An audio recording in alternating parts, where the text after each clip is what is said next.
Welcome to the Weekly Roar, coming live from the Lion's Den, helping new managers become great leaders and awesome bosses. And now, here's your host, Greg Storch. Hello, everyone. Welcome to the Lion's Den. This is the Weekly Roar. It's great to have you back in the Lion's Den this week. Life is full of trade-offs, isn't it? You've heard the saying, you've got to give a little to get a little.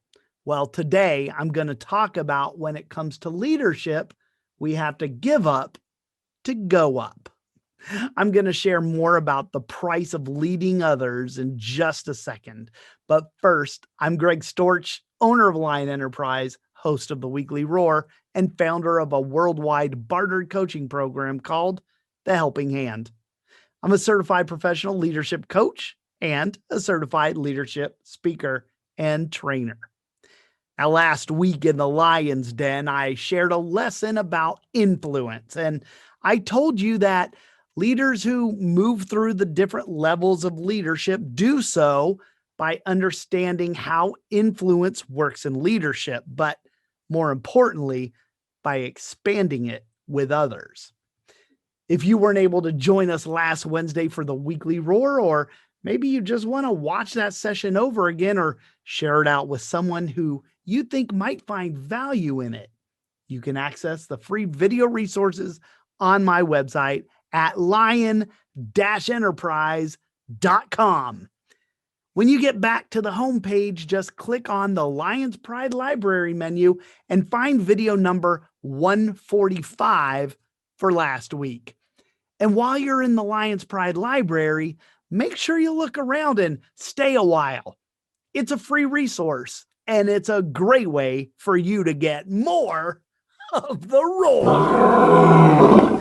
Okay, it's time to get today's lesson learned in leadership started, and I'm calling this one, You Have to Give Up to Go Up.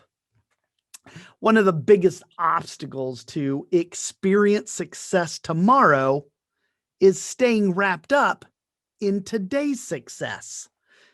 For leaders, one of the biggest challenges they can face is letting go of the success they're currently enjoying in order to focus on reaching for something new. Who would have ever thought that our success could actually get in the way of our own achievement? Well, believe it, because it's true. Have you ever left something when you were at the top of your game? Left it when you were riding high? Well, I've done that a few times in my life. The first time was as an enlisted sailor in the Navy. I had a highly successful enlisted career. I earned lots of personal decorations and awards. I promoted faster than the average peer of mine, and I even got selected as Sailor of the Year for Navy Medicine.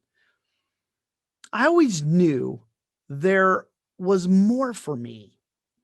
I always was asking, what's next? And I knew if I wanted to go to the next level, I wouldn't be able to do it staying where I was at.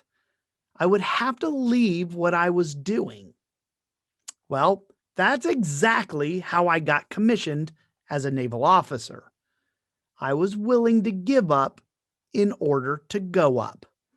I left my successful enlisted career in order to pursue a career as a naval officer. Now, that's the first time that I learned that if I wanted to continue growing, it would require that I make some difficult changes. There was no way for me to continue what I was currently doing, maintaining a successful enlisted career and pursue a commission. I just didn't have the time to give to both of those things. So I had to decide if I was willing to give up a successful enlisted career to start back at the bottom as a newly commissioned officer. I experienced the same exact thing when I was a corporate executive in the private IT industry. I was very successful and one of the top performers for the company. But I reached a point where it was time for me to grow again. And so I had another choice to make. So the lesson learned here is that we all may get to the point in our careers or just in life in general where we must answer one critical question.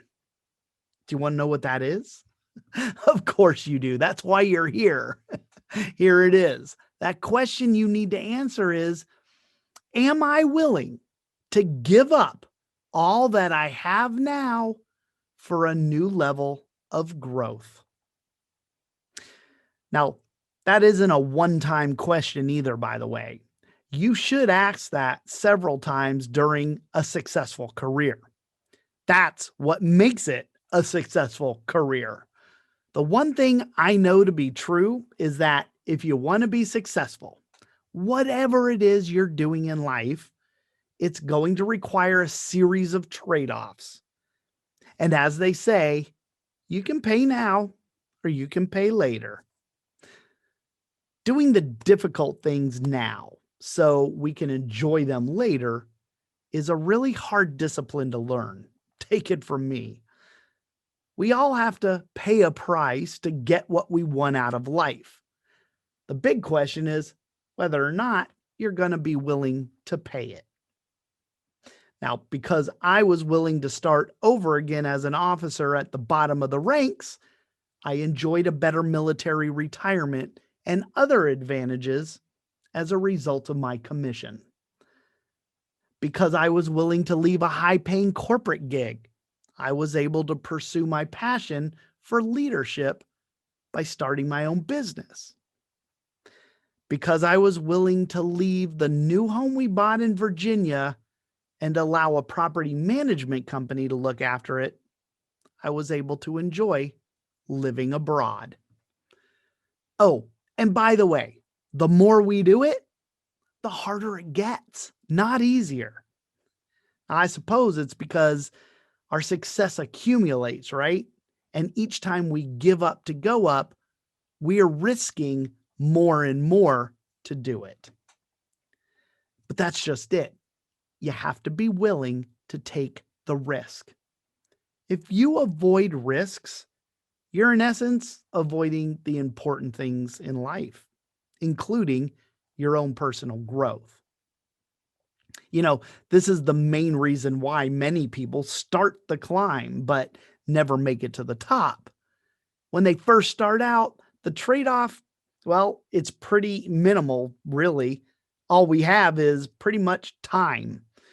But as we continue the climb and accumulate our win after win, we have a lot more to risk as we give up. You could say that's the point where they decided that the juice just wasn't worth the squeeze anymore. But I'd caution you that if you want to keep growing, don't settle. Now, you don't have to be in a constant state of change. You don't have to keep trading off this for that. We all need time to rest and get acclimated at that next level before we repack and start our next climb. That's okay. It's expected. But what you want to avoid is turning that success into a comfort zone where you settle in for the money and the people, the work, all those things that are familiar to us, and avoid the unknown and the new friends and the new associations, the new location. Once you've taken that breather, put your pack on and start climbing again. See, the minute you take that pack off and stop climbing, you're done. You've settled. You've retired. As I said, there's a price tag for our success, and we pay the price with the things we choose to give up in order to get something better. It's all about the trade-offs, and there are some that are just worth making the trade. So today, I wanted to share a few of them with you. Now, these are some of the things I did to go to the next level. They're the risks that I was willing to take and the things that I was willing to give up in order to go up. All right, grab a pen and start a list because here we go. First, I was willing to give up recognition in order to accomplish something. Now, I've already told you about my military awards and decorations. At one point in my military career, I saw those as a way to gain approval from others and even as a way to gain admiration from my peers. And it worked. But guess what? Here I am 12 years into retirement, and where are those awards? Well, they're packed away and forgotten. Nobody remembered that I'm Sailor of the Year or had 6 Navy Achievement Medals. So I stopped wasting time thriving on recognition and I turned my focus on achieving things. I wanted to accomplish things that mattered. Now, my willingness to give that up in order to go up has remained a constant theme throughout my adult life. The lesson here is be willing to give up the pats on the back, the accolades, and the focus on gaining affirmation and focus on actually accomplishing something. When you focus on achievement, the accolades will follow. Okay, here's another thing that I was willing to give up in order to go up. And I'll tell you, this wasn't an easy one for me to do. And that was to give up my good income in order to pursue my potential. I left a really lucrative position in 2017 to start my own business. And so I had to decide if I was going to get paid now or get paid later. You see, if you're willing to sacrifice financially up front for the possibility of greater potential, you will almost always be given better chances for higher rewards. You just got to be willing to take that risk. Of course, it's natural for us to be tempted to go for the money, but if you're willing to focus on your potential instead, it will cost you up front, but it will pay off in the end. So what's it going to be? Are you going to be willing to pay now to play later? Oh, and here's another one that's near and dear to my heart. I totally gave up security for significance. What do I mean by that? Great leaders aren't great because of all the things they own or what they've earned. It's because of what they give their lives to accomplish. They make a difference. See, success, of course, doesn't mean just being busy all the time. It really matters what you devote your life to. When I retired from the Navy, I was leaving the security of community and a steady paycheck. When I left corporate America, I gave up the security of earning the most money I'd ever made before. I did those things because I chose to pursue efforts that would result in truly making a difference. And had I stayed in my comfort zone, I would still be back where I was all those years ago. I still had to take risks in order to take on things of greater significance in my life, but that holds true no matter what we're doing. How about this one? Here's another thing. And in today's day and age of immediate gratification, it gets to be harder and harder to do. So this next one is that I had to give up some things that brought instant gratification for other things that would result in my personal growth. I can't tell you how many times that I've chosen to put off having luxuries and conveniences in order to pursue personal growth opportunities. A really big example comes to mind that I want to share with you as an example of what I mean. Shortly after my divorce 20 years ago, I was accepted to attend a Navy program that would allow me to get my master's degree while I was still on active duty and without any cost to me. The Navy was paying for all of it. The problem was that it required a lot of sacrifices. School was at the University of Pittsburgh. You might be saying, okay, yeah, but we lived in San Diego. My children lived in California, and we would have to relocate across the country. That would change the whole visitation schedule. We would be leaving a community that we were very familiar with in order to go to a place where we didn't know a soul. But I endured all of those things in order to learn and grow. I got my master's degree. Now, it wasn't easy, but it was necessary. Okay, that was like 4 things already. So let me give you one more and I'll round it out to 5. One of the other things I gave up in order to go up was trading addition for multiplication. I got to a point where I had to shift my focus to having more of an impact on more people. Now, once I decided to pursue a career in leadership, I was able to increase my ability to impact the lives of others. But as a doer, there's not a lot of things we can do that have far-reaching impact on other people. One is just too small a number to accomplish anything of significance. But accepting the responsibility of leading others, that's what changed my reach and impact. But here's the difference. Leaders who just gather followers, they can only add to what they can accomplish. But when a leader assumes a responsibility to make other leaders, they can begin to multiply their ability.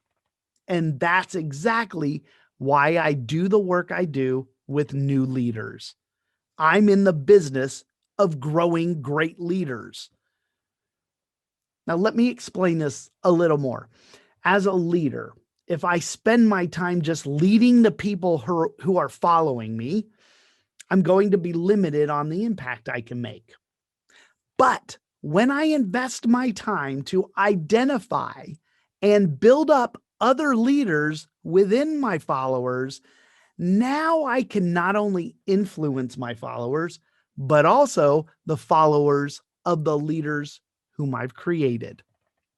It's a multiplying effect, and one of the reasons why I speak about this responsibility quite often. At the end of the day, we aren't just leaders of followers, but leaders of leaders. And if you want to continue the climb to the top in leadership, grow those leaders so you can multiply your influence with others. So I just wanted to share those 5 things, those 5 examples of some of the things that I've chosen to give up in order to go up. To be a really good leader, you have to learn to pack light. When I moved here to Italy, I sold everything we owned except our clothes and our cats. We had to unload before we could reload. Well, the same goes for leadership. If you want to grasp something new, you have to let go of something else. You have to free up your grip on one thing in order to grab another. Every new level of growth that we have the potential to experience as leaders will always require some level of change. We can't have one without the other. So if you want to be a better leader, you're going to have to give up in order to go up. As long as you remain willing to make trades, you will clearly see that for everything you get, you must give up something in return. That, my friends, is the price of continual personal growth and improvement as leaders and people. All right, everybody, that's going to do it for this week. And I hope you got a few takeaways from today's lesson learned in leadership. Now, next week, I'm going to be talking about one of the cold, hard truths about leadership, especially if you stay in the game long enough. The lesson boils down to this: the game stays the same, but the players will always change. That's right. Next week, I'll be talking about how those we start out with are seldom the ones who finish with us. Now, if you want to keep running to the roar, then come back to the Lion's Den next Wednesday at 11 a.m. Eastern Time to join me for the weekly roar. Thanks, everybody, for showing up today. I appreciate you, and I look forward to seeing you again soon. Until then, remember, be powerful, but stay poised, just like a lion. Bye, everybody. Thanks for watching the Weekly Roar live event at lionenterprise.com. If you enjoyed this video, please tell others to join us each week here in the Lion's Den. Thanks again, and see you next week.